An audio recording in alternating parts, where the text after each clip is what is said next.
और दोस्तों स्वागत हमारे YouTube चैनल एग्जाम सिटी में। बात करेंगे 69,000 शिक्षक भर्ती को लेकर। तो इससे पहले अभी तक हमारे YouTube चैनल एग्जाम सिटी को आप लोग सब्सक्राइब नहीं किए हैं तो प्लीज़ सब्सक्राइब कर लीजिए, साथ में बेल आइकन प्रेस कर लीजिए ताकि लेटेस्ट वीडियो का नोटिफिकेशन आपको मिलता रहे। दोस्तों 69,000 शिक्षक भर्ती का अब स्टे तो हट ही चुका है, ये जान रहे हैं।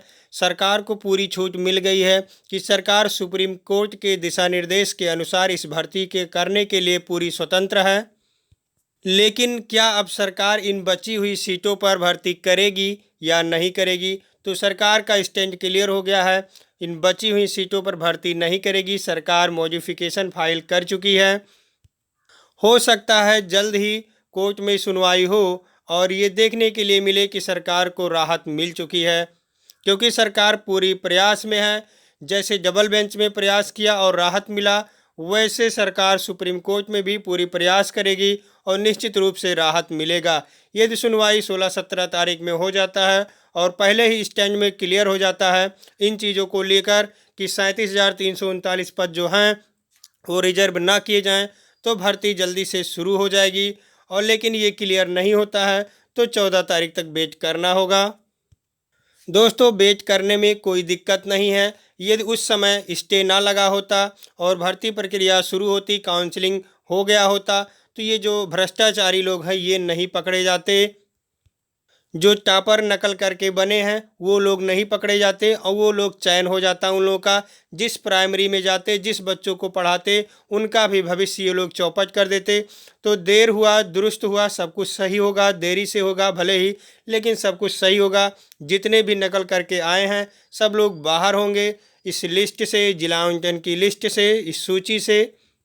और इस भर्ती से भी ये बाहर होंगे निश्चित रूप से। 120 से ऊपर सभी लोगों की जांच हो रही है। जैसे जैसे जो लोग पकड़े जाएंगे वो लोग बाहर हो जाएंगे निश्चित रूप से। तो देरी हो रही है तो जांच भी हो रही है।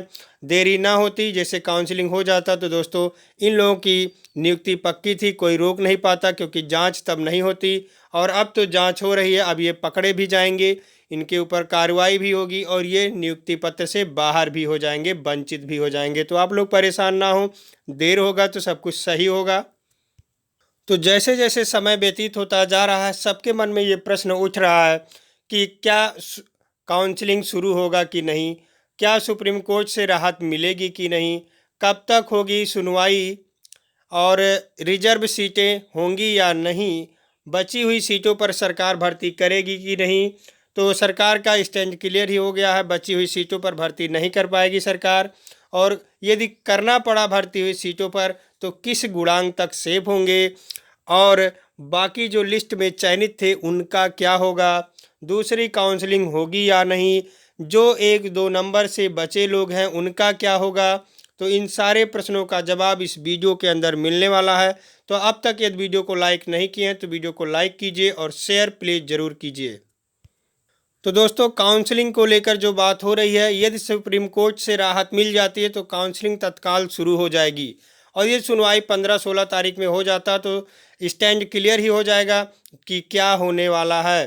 तो काउंसलिंग जल्दी ही शुरू हो जाएगी और नियुक्ति पत्र भी जल्दी से मिल जाएगी। लेकिन यदि क्लियर नहीं हुआ तो 14 जुलाई तक वेट करना पड़ेगा, उसके बाद ही कुछ होगा।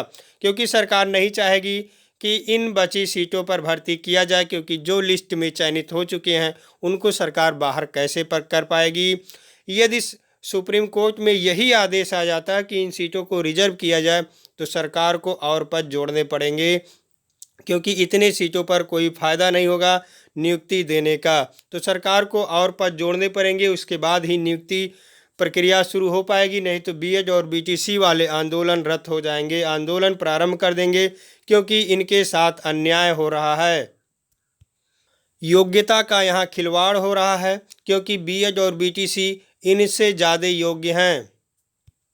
ये लोग 20-25 साल से पढ़ा रहे हैं, तो बीएड बीटीसी वाले भी पढ़ा रहे हैं। ये सरकारी स्कूल में पढ़ा रहे थे, आराम कर रहे थे, लेकिन बीएड बीटीसी वाले प्राइवेट स्कूल में पढ़ा रहे थे और काफ़ी मेहनत से पढ़ा रहे थे। बिल्कुल इसमें कोई दो राय नहीं है। ये 3500 पा रहे थे तो बीएड बीटीसी वाले 2000 से 2500 पा रहे थे प्राइवेट स्कूलों में पढ़ा करके। दूसरी काउंसलिंग वाले दोस्तों परेशान ना हो, इस पहली काउंसलिंग होने दीजिए, यदि पहली काउंसलिंग हो जाता है तो जितनी सीटें बचेंगी उसके लिए दूसरी काउंसलिंग के लिए बुलाया जाएगा। तो दूसरी काउंसलिंग वाले परेशान ना हो, पहले काउंसलिंग पूरी होने दीजिए। जैसे ही पहली काउंसलिंग पूरी होगी नियुक्ति पत्र मिल जाएगा सबको। दूसरी काउंसलिंग के लिए जितनी भी सीटें खाली होंगी उसके लिए दूसरी काउंसलिंग के लिए अभ्यर्थियों को बुलाया जाएगा। और जो लोग 1-2 नंबर से बचे हुए हैं, फेल हो गए हैं सुपर टेट में, उनके लिए अब तो हो सकता है, देखिए क्या होता है, क्योंकि सरकार चाहेगी कि अब इन लोगों का कुछ ना हो, लेकिन कोर्ट ने जो कहा है वो स्पष्ट कह दिया है कि यूजीसी के जो विशेषज्ञ हैं वो जो कहेंगे उन्हीं की बात मानी जाएगी। तो वो तो सरकार के ही हैं, वो सरकार जो कहेगी वही हो सकता है कि माना जाए। और ऐसा भी हो सकता है कि 1-2 नंबर बढ़ जाएं, क्योंकि विशेषज्ञ वही थे जो पेपर बनाए हैं, तो विशेषज्ञ वो भी हैं जो इस भर्ती की जांच कर रहे हैं। 2-2 उत्तर सही हैं तो किस उत्तर को माना जाए? विशेषज्ञ वो जो पेपर बनाते हैं, सबसे बड़ी कमी उन्हीं की होती है, क्योंकि जब पेपर सामने आता है बच्चे वैसे भी हड़के रहते हैं, काफ़ी टेंशन में रहते हैं और उस प्रश्न को देखकर और भी टेंशन में आ जाते हैं जब 2-2 विकल्प सामने आ जाता है। किस जानते हुए प्रश्न को भी गलत कर देते हैं, क्योंकि दोनों में से एक को चुनना बहुत आसान नहीं होता है। आप लोग समझ सकते हैं, आप लोग पेपर दे ही चुके हैं, जान रहे होंगे कि दो में से दोनों ही जान रहे हैं आपका कि दोनों उत्तर सही है, लेकिन आपको एक ही चुनना है, तो गलत तो होगा ही, सही भी होगा गलत भी होगा। तो जानते हुए भी प्रश्नों को गलत करके आए हैं, 2-3 नंबर आपका बढ़ सकता है, लेकिन बढ़ा नहीं। तो अब देखना होगा यूजीसी के विशेषज्ञ क्या करते हैं, नंबर बढ़ाते हैं कि नहीं बढ़ाते हैं। 1-2 नंबर बढ़ाते हैं तब तो 2-4-10 हज़ार बच्चे पास ही हो जाएंगे, लेकिन ना नंबर बढ़ा तो 1-2 नंबर से जो फेल है उनके लिए काफ़ी दिक्कत हो जाएगी। और जो लोग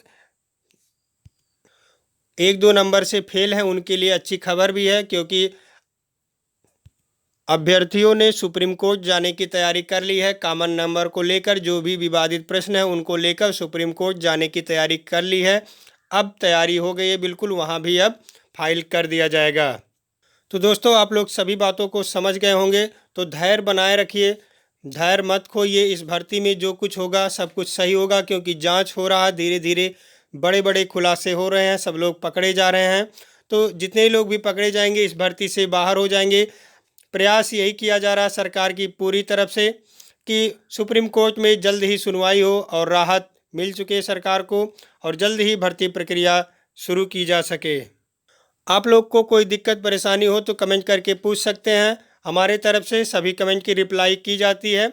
तो आप लोग परेशान ना हो, कमेंट करके पूछ सकते हैं, जवाब आपको मिल जाएगा। और ज़्यादा जानकारी के लिए हमारे टेलीग्राम चैनल से जुड़ सकते हैं, लिंक वीडियो के डिस्क्रिप्शन बॉक्स में आपको मिल जाएगा। तो इससे पहले अभी तक हमारे यूट्यूब चैनल एग्जाम सिटी को आप लोग सब्सक्राइब नहीं किए हैं तो प्लीज़ सब्सक्राइब कर लीजिए, साथ में बेल आइकन प्रेस कर लीजिए ताकि हमारा अगला वीडियो पड़े तो नोटिफिकेशन आपको मिलता रहे। बहुत बहुत धन्यवाद वीडियो देखने के लिए।